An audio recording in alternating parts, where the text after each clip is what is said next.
Bible, and when we start to open and read it, we notice those large numbers called chapters, and the small numbers called verses, and we think that they have always been there as part of the Bible, but it was not like that, because that numbering Arabic was put up for better search and study. Thus, we all use the chapters and verses to talk about a biblical quote. However, many do not know where those divisions into chapters and subdivisions into verses came from, and that is because the segmentation work was a process that lasted more than 3 centuries.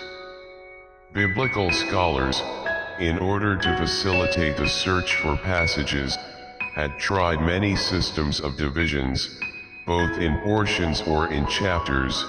The problem was that since there were many scholars who created their own divisions, they also created a difference in these systems, the which when comparing them with each other were not compatible, since each of these scholars had their own search systems that were different from the other. And so it is that when arriving at the 13th century, specifically in Paris, there was such confusion between students and professors when not being able to decide which system to choose, that the English clergyman Stephen Langton created a division of chapters when he was a teacher at the University of Paris, becoming popular. His system quickly throughout Europe, and when he died in 1228 an edition was made with his method, the so-called Parisian Bible, and that is with the result of his work. The success was so great that it was immediately adopted by the doctors of the University of Paris, and even by the Jewish mimes, without a doubt, that this work, which quickly became popular throughout Europe, was essential for the biblical study and is the numerical system of chapters currently used in all Bibles.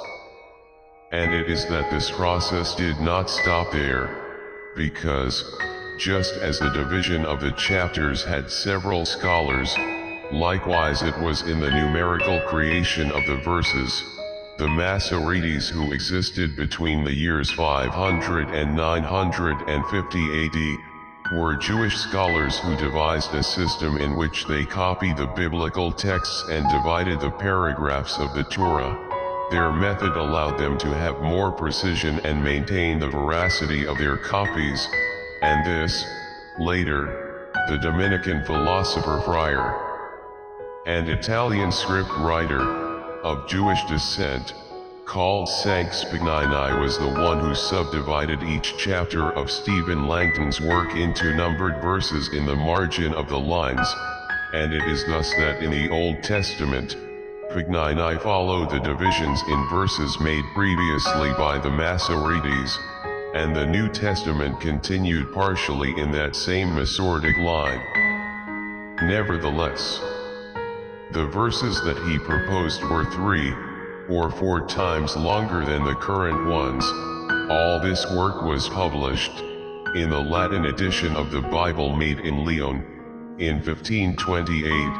Spignani's work had great acceptance by the rabbis for its literal adherence. The Hebrew text, however, was unsuccessful in its subdivision of the New Testament in Europe, since another scholar was the one who received an acceptance throughout Europe, and it is the division and subdivision that we know today, and made by the French Protestant printer, linguist, and humanist scholar, Robert Essaïn, known as Robertus Stephanus. Essaïn had 4 known editions of the Greek New Testament.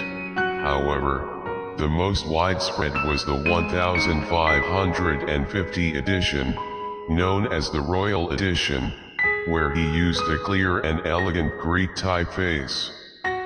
These Greek characters were called real Greek characters, designed by Claude Garamond.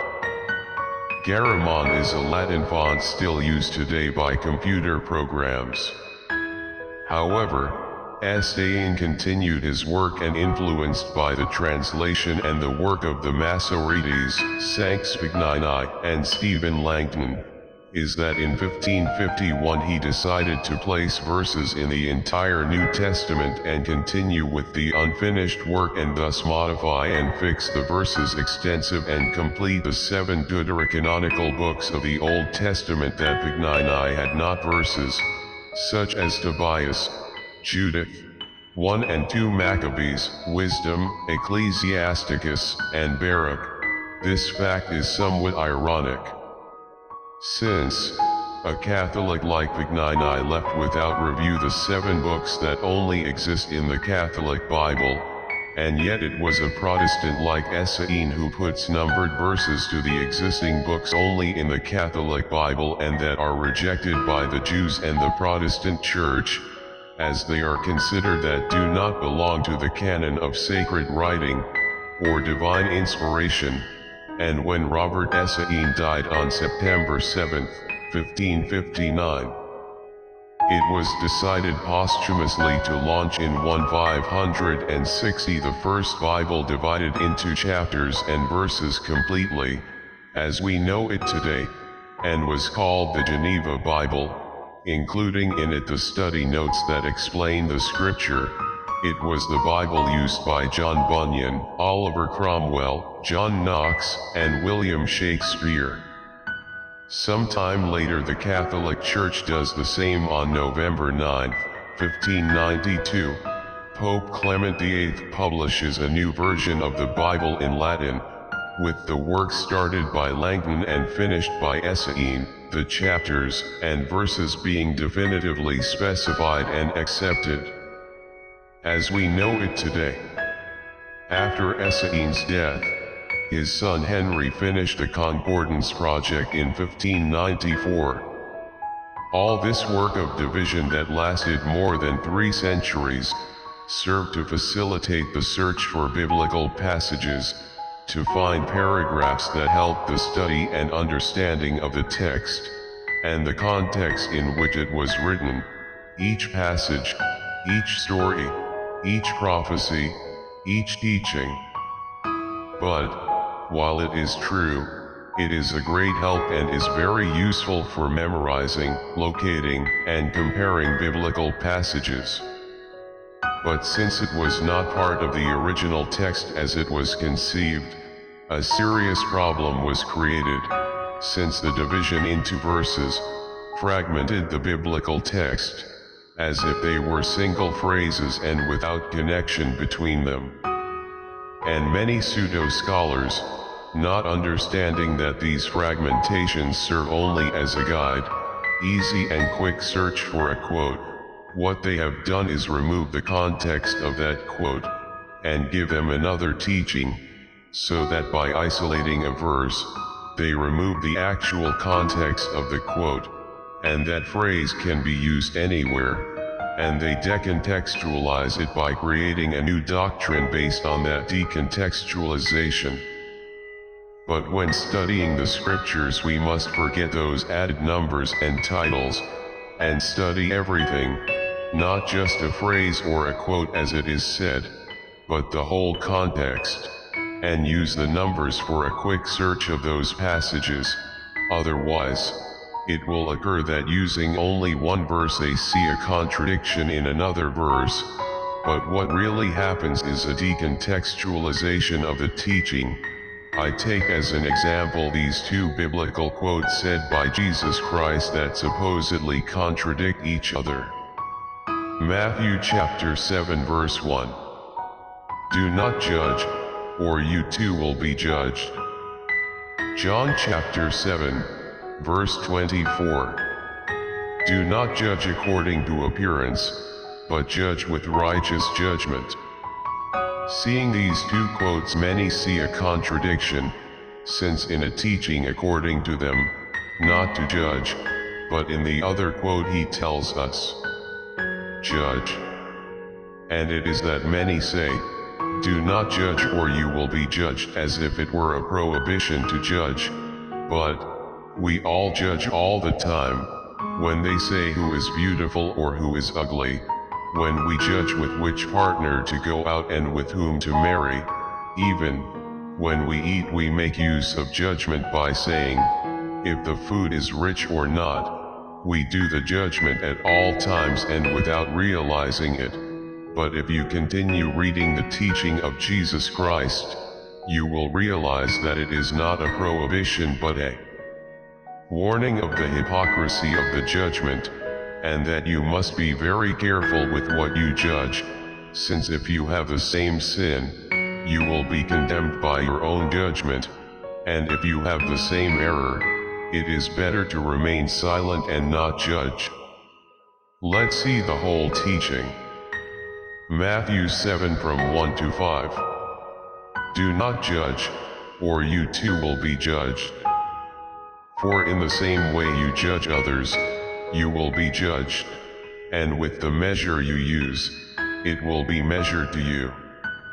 Why do you look at the speck of sawdust in your brother's eye and pay no attention to the plank in your own eye? How can you say to your brother, let me take the speck out of your eye, when all the time there is a plank in your own eye? You hypocrite, first take the plank out of your own eye, and then you will see clearly to remove the speck from your brother's eye. If you look closely at verses 3 through 5, it does not prohibit judgment, but gives you a warning of how dangerous it is to judge if you have the same sin, which means that you must refrain from passing judgment and solving your own sin, in order to thus helping the brother. In verse 5 he says, first remove the plank from his own eye and then he will see well to remove the speck from his brother's eye. As you can see, it is not a prohibition, but a warning of the care that we must have when we judge, since we should not judge another if we have the same sin, because that is hypocritical and we would be condemned by our own judgment. Seeing the complete teaching already, we understand that there is no contradiction between both quotes, since both teach us how we should judge and when we should not judge, and be very careful about the danger of the hypocrisy of the judgment, because we saw the complete teaching and not fragmented in verses is that we can understand the teaching. Now, do you understand why an isolated verse takes away all the context and all the real teaching?